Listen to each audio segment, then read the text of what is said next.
اعوذ باللہ من الشیطان الرجیم بسم اللہ الرحمن الرحیم رب اشرح لی صدری ویسر لی امری واحلل عقدۃ من لسانی یفقہوا قولی۔ عزیز طلباء اور طالبات، السلام علیکم۔ میں محمد جواد اقبال، لیکچرر اردو چناب کالج چنگ آپ سے مخاطب ہوں۔ آج ہم سال دوم کی آخری غزل کی تشریح کریں گے۔ اس غزل کے شاعر تابش دہلوی ہیں۔ تابش دہلوی کا اصل نام سید مسعود الحسن تھا۔ آپ نے 9 نومبر 1910 کو دہلی کے علمی گھرانے میں جنم لیا۔ اپنی ابتدائی تعلیم والدہ سے حاصل کی۔ اس کے بعد حیدرآباد دکن سے ثانوی تعلیم حاصل کی۔ تقسیم ہند کے بعد کراچی آئے اور 1958 میں کراچی یونیورسٹی سے BA کی ڈگری حاصل کی۔ آپ نے اپنا پہلا شعر 13 برس کی عمر میں کہا تھا، جبکہ 1931 میں آپ کی پہلی نظم یا غزل دہلی کے مشہور جریدے ساکی میں شائع ہوئی۔ آپ نے 23 ستمبر 2004 کو کراچی میں وفات پائی۔ سید مسعود الحسن تابش دہلوی دبستان دہلی کے آخری چراغ اور اردو کے مایہ ناز غزل گو شاعر تھے۔ آپ اپنے مخصوص لب و لہجے کے باعث معروف ہیں۔ تابش نے جس دور میں شاعری کی دنیا میں قدم رکھا، اس دور میں بر صغیر میں حسرت موہانی، فانی بدیونی، جگر مراد آبادی اور فراق کی شاعری کا طوطی بول رہا تھا۔ تابش نے جدید غزل گو شعراء کے ہجوم میں اردو غزل کی روایات کی پاسداری کو اپنا ایمان سمجھا۔ ان کی شاعری میں ایک طرف زندگی کی ناکامیوں کا تو دوسری طرف سرمستی و رعنائی کا مضمون ملتا ہے۔ عزیز طلباء، سید مسعود الحسن تابش دہلوی پہلے مسعود کا تخلص کرتے تھے۔ انہوں نے ایک جگہ ایک شعر میں اس تخلص کا استعمال یوں کیا ہے: کہاں کہاں مجھے مسعود لوگ ڈھونڈ آئے، بھلا میں اس کی گلی کے سوا کہاں جاتا۔ سید مسعود الحسن نے بعد میں تابش تخلص اختیار کیا اور پھر وہ تابش دہلوی کے نام سے ہی معروف ہو گئے۔ تابش دہلوی شاعری میں اردو نظم و غزل کی کلاسیکی روایت کے علمبردار سمجھے جاتے ہیں۔ ڈاکٹر ابو الخیر کشفی کے بقول تابش صاحب کی زندگی میں بڑا رکھ رکھاؤ ہے اور یہی رکھ رکھاؤ ان کی شاعری میں بھی نظر آتا ہے۔ ڈاکٹر اسلم فرخی نے ان کی شاعری پر تبصرہ کرتے ہوئے کہا ہے کہ تابش سوز محبت کے شاعر ہیں۔ محبت کی نرم اور دھیمی آنچ میں جلنے والے حساس اور باشعور فنکار، ان کی نظمیں اور غزلیں اسی سوز محبت کی ترجمہ ہیں۔ عزیز طلباء، اب ہم اس غزل کے پہلے شعر کی تشریح کی طرف آتے ہیں۔ سکون درکار ہے لیکن سکون حاصل نہیں ہوتا، ذرا جو دل کو ٹھہرا دے وہ درد دل نہیں ہوتا۔ یہ بظاہر تو ایک آسان شعر ہے اور سہل ممتنع کی مثال دکھائی دیتا ہے۔ بعض اوقات شاعری میں شاعر قول محال کا استعمال کرتا ہے۔ قول محال سے مراد مشکل بات ہے کہ شاعر آسان لفظوں میں ایک ایسی مشکل بات کرتا ہے جس کا مفہوم اخذ کرنا قاری کے لیے مشکل ہو جاتا ہے۔ تو بظاہراً تو اس شعر میں آسان الفاظ استعمال ہوئے ہیں، لیکن شاعر نے ان آسان الفاظ کے درپردہ ایک مشکل مضمون بیان کیا ہے۔ سکون درکار ہے، سکون چاہیے، دل کو ٹھہرا دے، دل کو روک دے۔ اس کا بظاہراً مفہوم یہ ہے کہ مجھے سکون چاہیے لیکن سکون مجھ سے دور ہے۔ تھوڑی دیر دل کا سکون پانا حقیقی سکون نہیں ہے۔ عزیز طلباء، راہ محبت میں چین کے بدلے بے چینی اور قرار کے بدلے بے قراری ملتی ہے۔ اگر عاشق کا دل قرار پا جائے تو یہ محبت کے اصولوں کے خلاف ہے، یا دوسرے لفظوں میں ہم یہ بھی کہہ سکتے ہیں کہ انسانیت کا حقیقی درد ہر وقت درد دل رکھنے میں ہے۔ عزیز طلباء، تشریح طلب شعر میں شاعر نے عاشق کے دل کی بے چینی اور بے سکونی کا مضمون باندھا ہے۔ راہ عشق کے مسافروں کا زاد راہ آنسو ہیں، گویا عاشق کی قسمت میں مصائب اور مشکلات لکھ دی جاتی ہیں۔ بقول شاعر، جفا جو عشق میں ہوتی ہے وہ جفا ہی نہیں، ستم نہ ہو تو محبت میں کچھ مزہ ہی نہیں کہ مصداق اگر ایک عاشق کا دل سکون پا جائے تو یہ اصول عشق کے خلاف سمجھا جائے گا۔ عاشق اس شعر کی تفسیر ہوتا ہے، زخم پہ زخم کھا کے جی، اپنے لہو کے گھونٹ پی، آہ نہ کر لبوں کو سی، یہ عشق ہے دل لگی نہیں۔ اگر عمومی پیرائے سے دیکھا جائے تو شاعر زندگی میں پیش آنے والی مشکلات کا ذکر کر رہا ہے۔ دنیا دکھوں اور پریشانیوں کا گھر ہے اور اس میں سکون محال ہے۔ ہر شخص سکون کی تلاش میں ہے لیکن سکون جیسی دولت سے محروم ہے۔ گویا بے سکونی، بے چینی اور رنج و غم لازمہ حیات ہے۔ اس بے سکونی کا علاج انسانی ہمدردی میں ہے۔ اگر انسان اپنے دل میں انسانیت کا درد بھر لے اور دوسروں کی تکلیف کو اپنی تکلیف سمجھے تو اس بے چینی اور بے سکونی کو دور کیا جا سکتا ہے۔ گویا شاعر یہ کہنا چاہتا ہے کہ انسانیت کا تقاضا ہے کہ دل ہر وقت لوگوں کا درد اور سوز محسوس کرتا رہے۔ تو اس شعر میں شاعر نے دو باتیں کی ہیں۔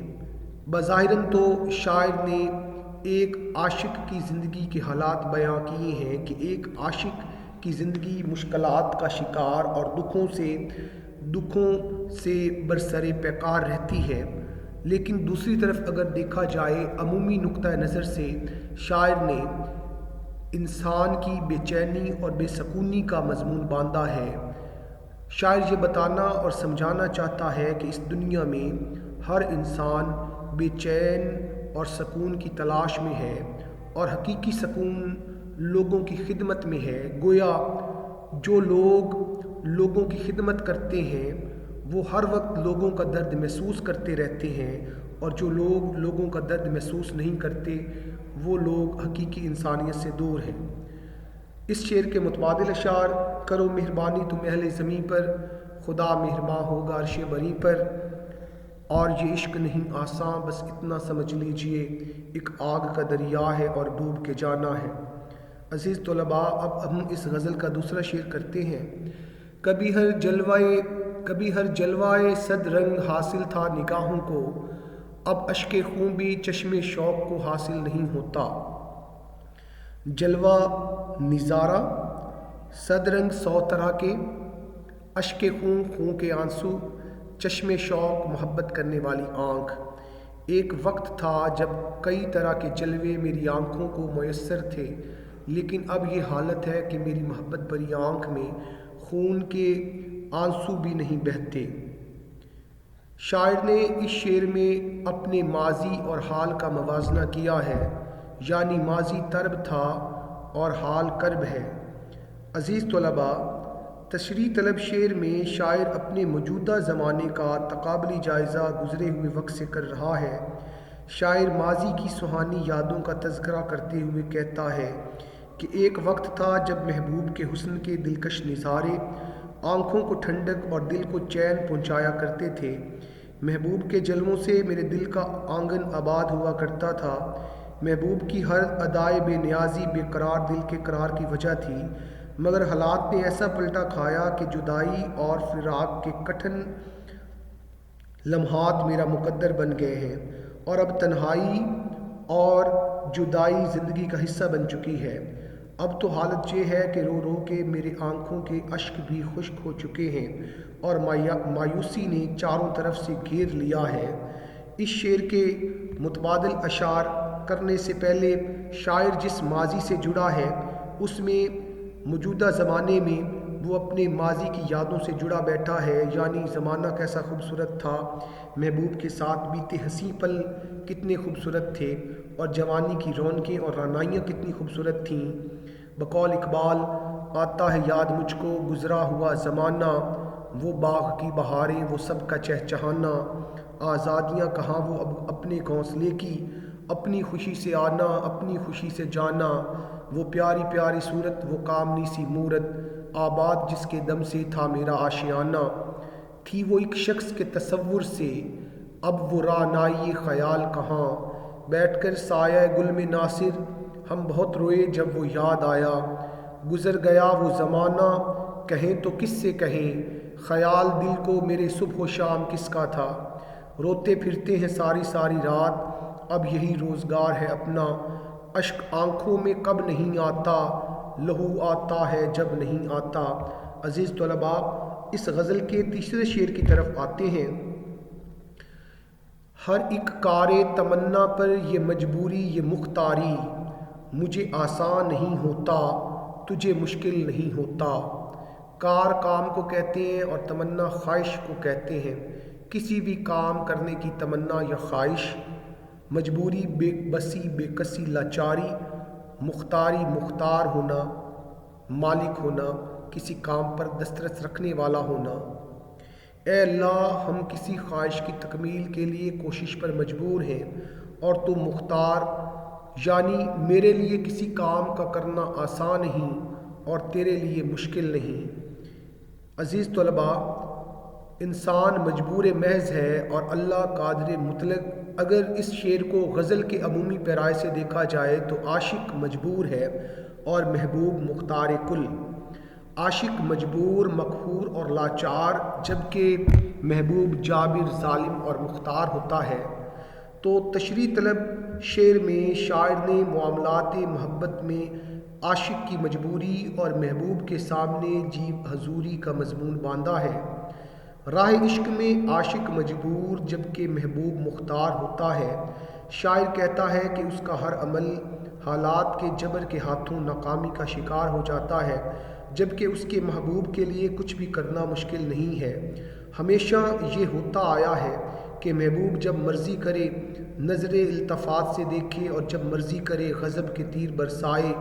عاشق کے لیے یہ ستم سہنا مشکل ہے، لیکن محبوب کے لیے ستم کرنا آسان ہے۔ بقول شاعر، جانے وہ کیسے لوگ تھے جن کے پیار کو پیار ملا، ہم نے تو جب کلیاں مانگی کانٹوں کا ہار ملا۔ دوسری طرف شاعر نے اس شعر میں صوفیہ کا مشہور زمانہ فلسفہ جبر و قدر بیاں کیا ہے، جس کے مطابق اللہ قادر مطلق اور انسان بے کس اور مجبور محض ہے۔ حضور پاک صلی اللہ علیہ وسلم کا فرمان ہے، لا تتحرک ذرۃ الا باذن اللہ، یعنی اس کائنات میں اللہ کے حکم کے بغیر ایک پتا بھی نہیں ہل سکتا۔ اس کائنات میں انسان کے لیے کوئی بھی کام کرنا آسان نہیں جب تک کہ اس کام میں اللہ کی رضا شامل نہ ہو۔ انسان بے بس اور بے کس، جبکہ اللہ قادر اور مالک اور مختار ہے۔ حضرت علی سے کسی نے پوچھا کہ مختار اور مجبور میں کیا فرق ہے، تو حضرت علی نے اسے کہا کہ ایک ٹانگ پر کھڑے ہو جاؤ اور اب دوسری ٹانگ بھی اٹھا لو۔ اس نے کہا میں ایسا نہیں کر سکتا، تو آپ نے فرمایا تم اتنے ہی مختار ہو جو ایک ٹانگ پر کھڑے ہو جاتے ہو اور اتنے ہی مجبور ہو کہ دو ٹانگیں اٹھا نہیں سکتے۔ تو انسان اس دنیا میں مجبور محض ہے اور اللہ قادر مطلق ہے۔ اللہ تعالیٰ کی رضا ہوگی تو انسان کو کامیابی یا ناکامی ملے گی، خوشی یا غم ملے گا، دکھ یا سکھ ملے گا۔ تو اس شعر میں شاعر نے اللہ تعالیٰ کے قادر مطلق ہونے کا مضمون اور انسان کی بے بسی اور بے کسی کا مضمون باندھا ہے۔ اس کے متبادل اشعار وابستہ ہے ہمیں سے، گر جبر ہے گر قدر، مجبور ہے تو ہم ہیں، مختار ہے تو ہم ہیں۔ ہووے نہ حول و قوت اگر تیری درمیاں، جو ہم سے ہو سکے ہے سو ہم سے کبھی نہ ہو۔ ناحق ہم مجبوروں پہ یہ تہمت ہے مختاری کی، جو چاہتے ہیں سو آپ کرے ہیں، ہم کو ابس بدنام کیا۔ اگر بخشے زہ قسمت نہ بخشے تو شکایت کیا، سر تسلیم خم ہے جو مزاج یار میں آئے۔ کہا جب ان سے کہ مرتا ہے مومن، کہا ہم کیا کریں مرضی خدا کی۔ اور اکبر نے جب اس شعر کی پیروڈی کی، تحریف کی، تو اس کو یوں بیان کیا، کہا جب ان سے کہ مرتا ہے اکبر، کہا ہم کیا کریں مرضی ہماری۔ گویا ایک طرف اللہ قادر ہے تو انسان مجبور ہے، تو دوسری طرف راہ عشق میں عاشق مجبور ہے جبکہ محبوب مختار کل ہے۔